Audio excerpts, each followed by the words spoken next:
Welcome back, Time-Crunched fans. I'm your host, Coach Adam Pulford. Today, we'll be answering more of your questions in that Time-Crunched Cyclist format, short, sweet, and to the point. So, let's get started. First question today refers to potassium in sport drinks. Here is the original question. In regards to Adam's podcast on homemade sport drinks, I add citrus juice to my homemade mix in order to add potassium into the mix to keep sodium potassium somewhat balanced. Adam didn't mention potassium in his podcast. Is it good, bad, or no importance to have potassium in the mix? And this is coming from Steve. Steve, yeah, good question. And one actually that gets asked often when I'm like with athletes and we're talking about sport drinks. So to have you write in after I do a podcast about sport drink, it's timely. So here's the short answer. No, we don't need potassium in sport drinks for performance so long as we're eating potassium in our healthy diets in adequate amounts. So healthy diets, stuff like dark green leafy vegetables, mushrooms, whole grains, different types of fruit, including, of course, that edible, incredible banana. The long answer is we don't need potassium in sport drinks, or at least not much of it, because potassium is highly regulated by the body. This means that it's precious and we don't just like let it go a bunch in sweat during exercise, like sodium, for example. I mean, sodium's important too, but we can release a lot of that in our bodies through exercise via sweat. I've included a short article from Abby Coleman on Training Peaks about this, which links to a bunch of research articles from people such as Jeukendrup, who is another preeminent researcher and practitioner when it comes to all things nutrition, electrolyte, and sport drinks. In fact, I've also included some stuff from My Sport Science, which is Asker Jeukendrup and a couple of his partners talking all about electrolytes. So if this is a topic of interest, head over to trainright.com/podcast and go to the landing page here for this particular podcast, and you'll see the links to further research on potassium. Okay, so for most training sessions for time-crunched athletes, potassium is definitely not something we need to worry about in our training sessions. For longer stuff like ultra cycling and running, I still wouldn't be concerned about it. As the intensity is lower, we're eating more whole foods, say during the event itself. But like I said, it's also highly regulated electrolyte in our body that we don't just let go of. Okay, now some sport drink manufacturers do put potassium in their mixes. It's not much typically. In any drink mix that does have a lot of it or says that all this potassium is going to help prevent cramps, this is not accurate and they are wrong. In fact, straight and to the point, if you overdo potassium, things can go wrong, like natriuresis. I think I'm saying that right. But without getting into the full details on this podcast here, because that can get a little complicated and we can go for a long time on it, I'll link to an article on natriuresis as well. And that can cause a lot of problems in your body. So Steve and other listeners here, don't overthink it. Sodium, carbohydrate, and total fluid intake are the main drivers of what help you stay hydrated and well fueled during exercise. And that's why in a previous podcast about homemade sport drink, I didn't talk about other electrolytes such as potassium in those beverages. Again, good question, Steve. It's really important to keep on asking good questions like that. So we as a collective endurance community of athletes here can stay grounded in good science and not overcomplicate things like a solid sport drink. All right. Second question of the day refers to proper rest after high intensity. This one's coming from Deanna. Here's the question. Hi, I'm moving to mountain bike marathons from triathlon training, and I'm finding the emphasis of going from completing an Ironman to winning bike races a challenge. I'm going from lots of zone 2 to varying emphasis training sessions with different intervals. While I'm enjoying the glow up in my watts, I also am struggling with work training balance. I work 12-hour varied shifts. I've noticed my ability to hit numbers in training is really affected by my work schedule. I'm loving that I'm now winning races, but the recovery after is really, really tough. How do I make sure I'm recovering well enough while also staying employed and I'm ready to hit my next hard interval session? Again, that's coming from Deanna. Yeah, I will admit, Deanna, this is one of the harder questions to answer because when I'm working with an athlete like yourself, this is one of the most challenging situations to figure out. The reason being is that anaerobic workouts are hard, both mentally and physically, to recover from versus just aerobic sessions alone. Okay. Now, true recovery is being still, not expending energy, and letting all of your systems recover, brain and body. Okay. With you and many time crunched athletes, this is a huge challenge. In fact, this is our challenge. I oftentimes say it's not the training that's the problem. It's everything else. And that's not a cop out from writing a good training program or picking the right intervals. Okay, a good training program is actually hard to build when you have a lot of those life challenges in there, such as this. How do I recover with limited time? So it's going to be a combination of things to try. And I'll give those examples here in just a second. But my first piece of advice is this: it won't last forever. What I mean by this is that because you're moving from triathlon, like longer aerobic stuff, and you're coming into marathon mountain bike stuff, which is, I mean, it's shorter than Ironman, but it still has quite a bit of anaerobic intensity to it in order to win the bike race. Okay. And so when you're moving from triathlon into the more stochastic nature of, bike racing, you need more intensity. Okay. And when you have, when you're doing something for the first time that you haven't done before, especially when it's anaerobic, it's going to cost you more. It's going to cost more fatigue. And when you're going through that, especially the first time or the first time in a while, there's a time and place to get through it. Okay. And when you have this intensive, heavy training with big work hours, this shouldn't and won't last forever. There's a time and place to hunker down and get after it, put in the work, and then move on.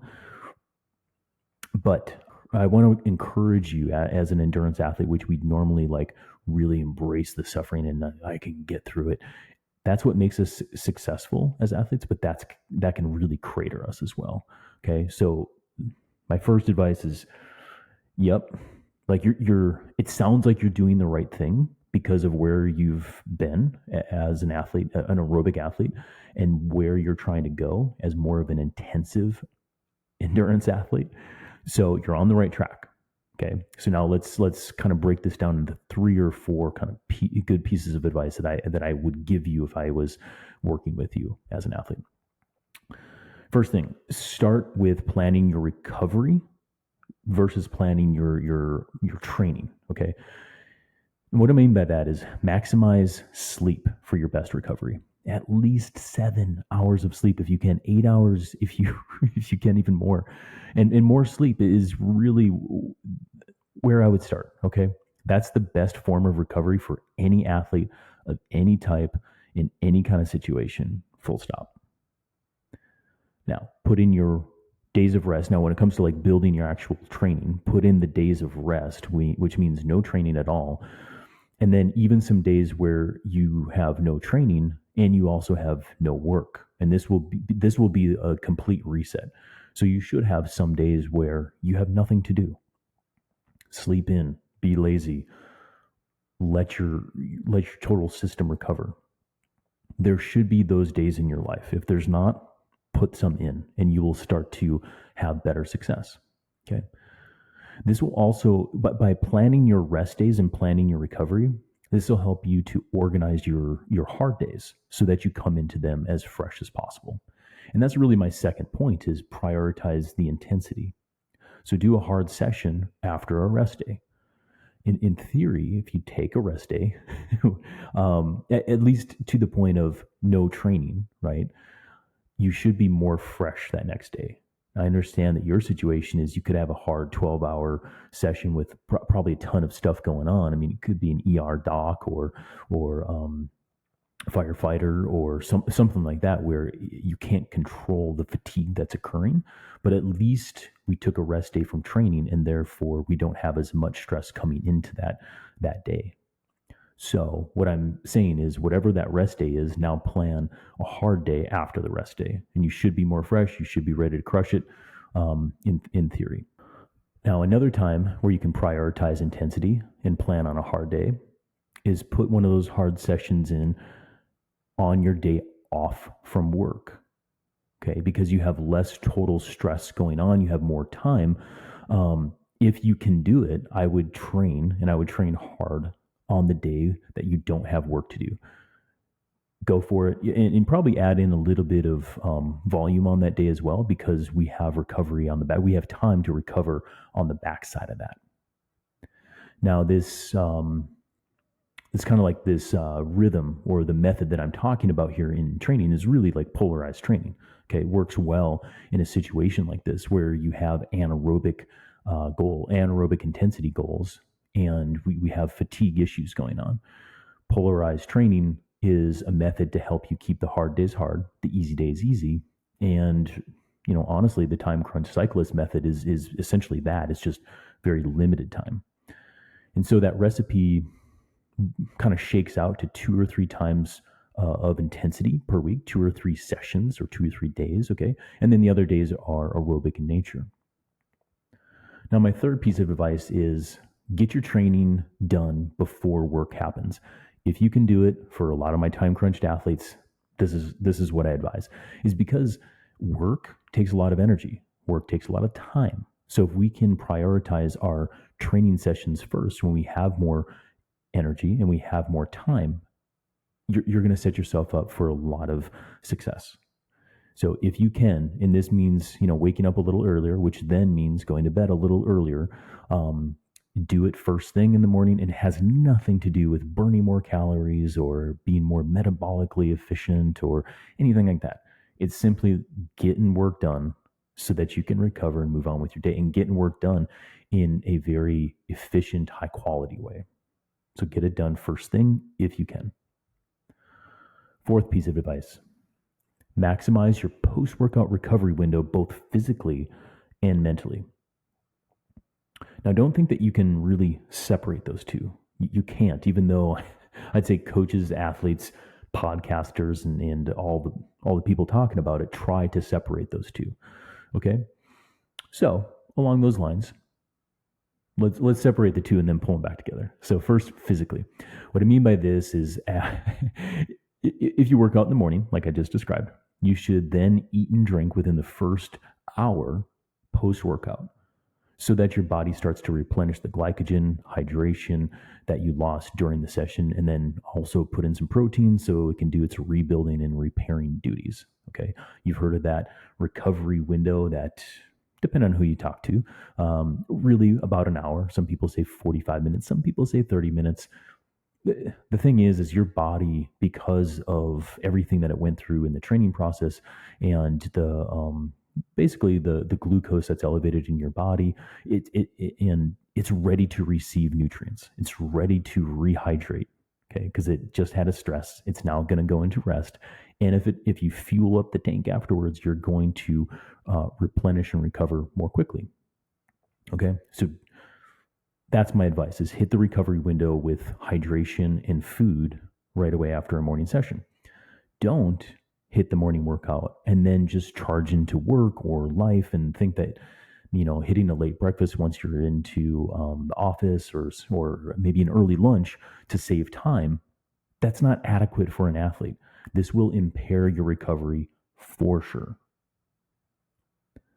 Now, along with this is on the mental side of things, or maybe just like, again, because it pertains to both mind and body, is take 5. Okay, it's a take 5, so to speak.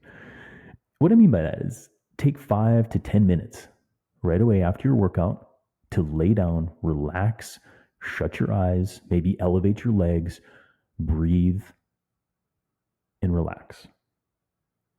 Help your body to reset after a hard workout before doing anything else, before checking in with work, before checking email, before checking Instagram, whatever you do.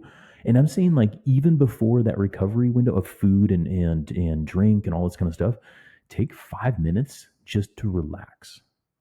And I think for a busy, time-crunched athlete, you'll start to find that there's a lot of benefit there. For some of my athletes, I call this mindfulness training. And it is because we do some things, some systematic things to work on awareness, work on body awareness and things like that. But like, if you lay down and relax and do nothing more, you're going to really help clear the mind, clear the body, help it to relax. Because what I said before, remember, recovery is when you do nothing. Okay. No Theragun, no squeezy boots, no, I don't know, ice plunges, sauna treatments, whatever, all that stuff. Do nothing. Okay. That's recovery.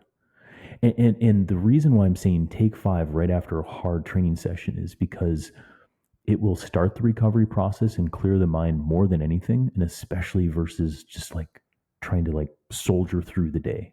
Okay. You'll be more aware, you'll be more relaxed. And again, you'll have better recovery outcomes if you take 5 after a hard training workout. I was at the CTS Coaching Summit last month, and I was talking to Coop and some other ultra running coaches, and we collectively discovered that we're kind of doing the same thing, giving the same advice. It's just like, wow, if we can help our athletes slow down a little bit right after a hard session, it's really helping in the recovery. Now, lazy athletes do this really well. Okay, if you have any friends that are lazy, like I call it ambitiously lazy, right? They're not super type A in all aspects of their life, and they do a hard session and they slow roll it. With those types of athletes, when I'm working with them, I tend to find that I have to really encourage them to like hit that recovery window with their food because things tend to slow roll so well. But they typically recover better because they're not so anxious. They're not so busy. Okay, but time crunched athletes are terrible at this. Okay, so if you're a time crunched athlete, if you're that type A personality, which I would argue many endurance athletes are, okay, take a few notes from the lazy athlete and slow roll it just a little bit more. I think you'll have a lot more success in the way of recovery and starting that recovery process. Now, finally, this is my last point, is it's more like a summation for how best to recover when you're super short on time. It's honestly, don't go hard every day. If you're going hard every day, thinking that you need all the anaerobic training possible because you were a triathlete, now you're bridging back up to becoming a mountain biker, Deanna. No, that's not it. The recipe is more like 2 to 3 times hard per week. And that's about as effective as the anaerobic training can be if you're truly going that hard. Okay. So listen to your body throughout. And, I've talked about having the warm up rule in here. Listen to your body. If you're bringing some fatigue into a training session and you have an anaerobic workout coming up, warm up. I like to do a couple openers, which are 20, 30 seconds of like ramp up hard efforts, not max, but that's before the main set of your workout. Maybe you start in on the main set and you do like one interval.